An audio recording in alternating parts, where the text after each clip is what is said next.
ले बेटा बेक नॉफ, यानी इस तरह से, और ना मांग आलसी पास कल, और पोटेशियम और कैल्शियम। अब इन्होंने जो एलिमेंट अरेंज किए वो कहां तक अरेंज किए? अप टू कैल्शियम तक। तो एलिमेंट कहां तक अरेंज है? अप टू कैल्शियम तक। बोलो क्लियर? तो स्टार्ट करते हैं। देखो नेक्स्ट हम लोग बात कर रहे हैं किसके बारे में? Newland law of octave. इससे पहले हम लोगों ने क्या पढ़ा था? इससे पहले हमने पढ़ा था अभी डोबनेर के ट्राइड्स, ठीक है। अब बात कर रहे हैं किसके बारे में? Newland law of octave. अब देखो न्यूलैंड जो साइंटिस्ट थे इन्होंने एलिमेंट्स को अरेंज किया किसके बेसिस पे? On the basis of musical rhythms के बेसिस पे। कौन कौन सी म्यूजिकल रिदम्स होती है? सा, रे, गा, मा, पा, धा, नी। तो कितनी म्यूजिकल रिदम है? 7 म्यूजिकल रिदम है ना। कितनी रिदम्स है? 7 रिदम्स है ना। और जब इन्होंने एलिमेंट्स को अरेंज किया तो एलिमेंट्स को कैसे अरेंज किया? देखो लिथियम है ना, और ले बेटा बेक नॉफ, यानी इस तरह से, और ना मांग आलसी पास कल, और पोटेशियम और कैल्शियम। अब इन्होंने जो एलिमेंट अरेंज किए वो कहां तक अरेंज किए? अप टू कैल्शियम तक। तो एलिमेंट कहां तक अरेंज है? अप टू कैल्शियम तक। बोलो क्लियर है? दूसरी चीज इन्होंने क्या बोला? Every eighth element follow the property of first element. क्या बोला इन्होंने? एवरी एट्थ एलिमेंट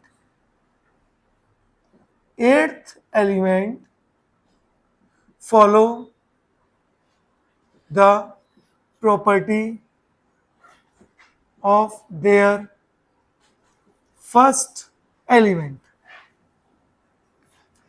है ना। हर एट्थ एलिमेंट क्या है? उसके फर्स्ट एलिमेंट की प्रॉपर्टी को क्या कर रहा है बेटा? फॉलो कर रहा है। कैसे? देखो ध्यान से, मैंने एक एलिमेंट ले लिया, मैं ले लेता हूं नाइट्रोजन। कौन सा एलिमेंट ले लेता हूं? नाइट्रोजन। तो अगर मैं नाइट्रोजन को फर्स्ट एलिमेंट मानूं, तो इसके हिसाब से एट्थ एलिमेंट कौन सा होगा? First, second, third, fourth, fifth, sixth, seventh और एट्थ। यानी फॉस्फोरस क्या होगा? एट्थ एलिमेंट होगा। जिसको भी आप फर्स्ट मानोगे उसके नीचे वाला क्या होगा? एट्थ एलिमेंट होगा। और फर्स्ट और एट्थ एलिमेंट की प्रॉपर्टी क्या होगी? सिमिलर होगी, सेम प्रॉपर्टी शो करेंगे, है ना।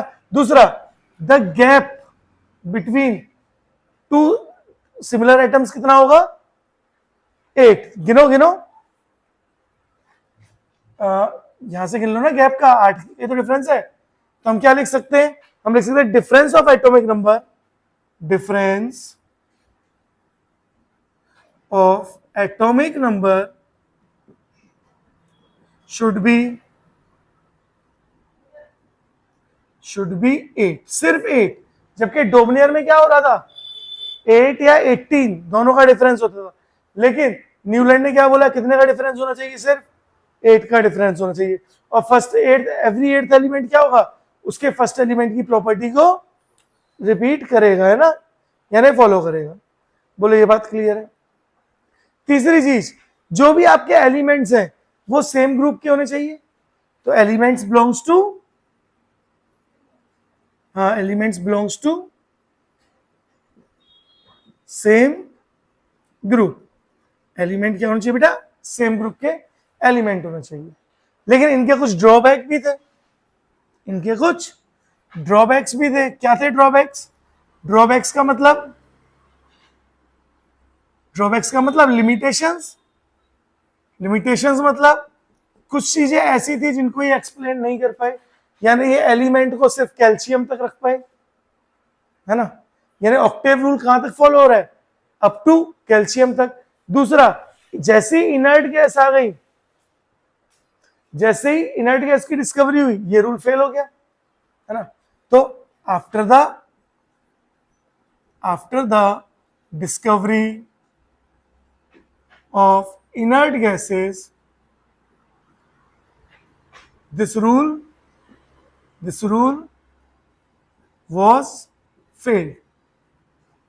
इनर्ट गैस की डिस्कवरी के बाद ये रूल क्या हो गया, फेल हो गया।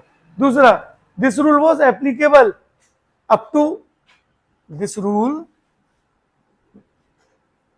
was applicable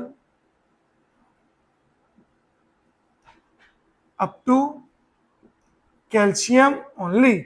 सिर्फ ये रूल कहां तक एप्लीकेबल है बेटा, कैल्शियम तक एप्लीकेबल है ना। अब अगर मैं आपको एक क्वेश्चन दूं, मैं बोलूं Octave rule is applicable for, मेरा क्वेश्चन है Octave rule is applicable for, और मैं ऑप्शंस दे रहा हूं। फर्स्ट ऑप्शन है मेरा fluorine and chlorine, second option है बेटा मेरा आयरन और कोबाल्ट,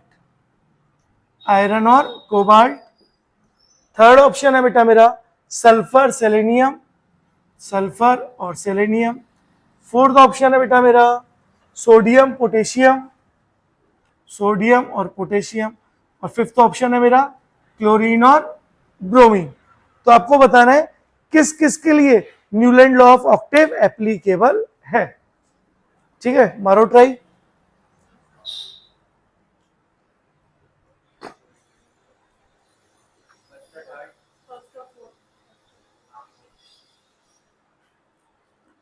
फर्स्ट और फोर्थ, चलो देखें आप लोग क्या बोल रहे हो, फर्स्ट और फोर्थ।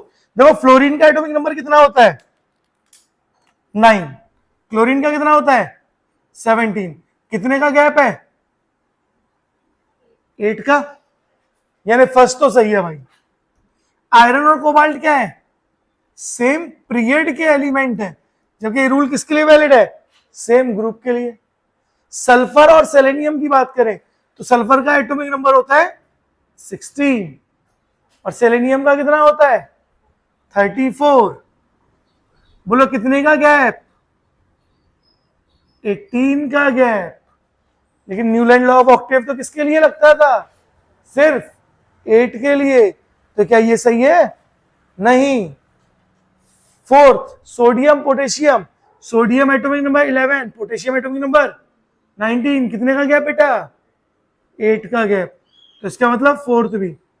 फिफ्थ देखो क्लोरीन का एटॉमिक नंबर 17, ब्रोमीन इज 35, कितने का गैप 18। तो क्या ये होगा, नहीं। तो कौन कौन होगा, फर्स्ट एंड फोर्थ।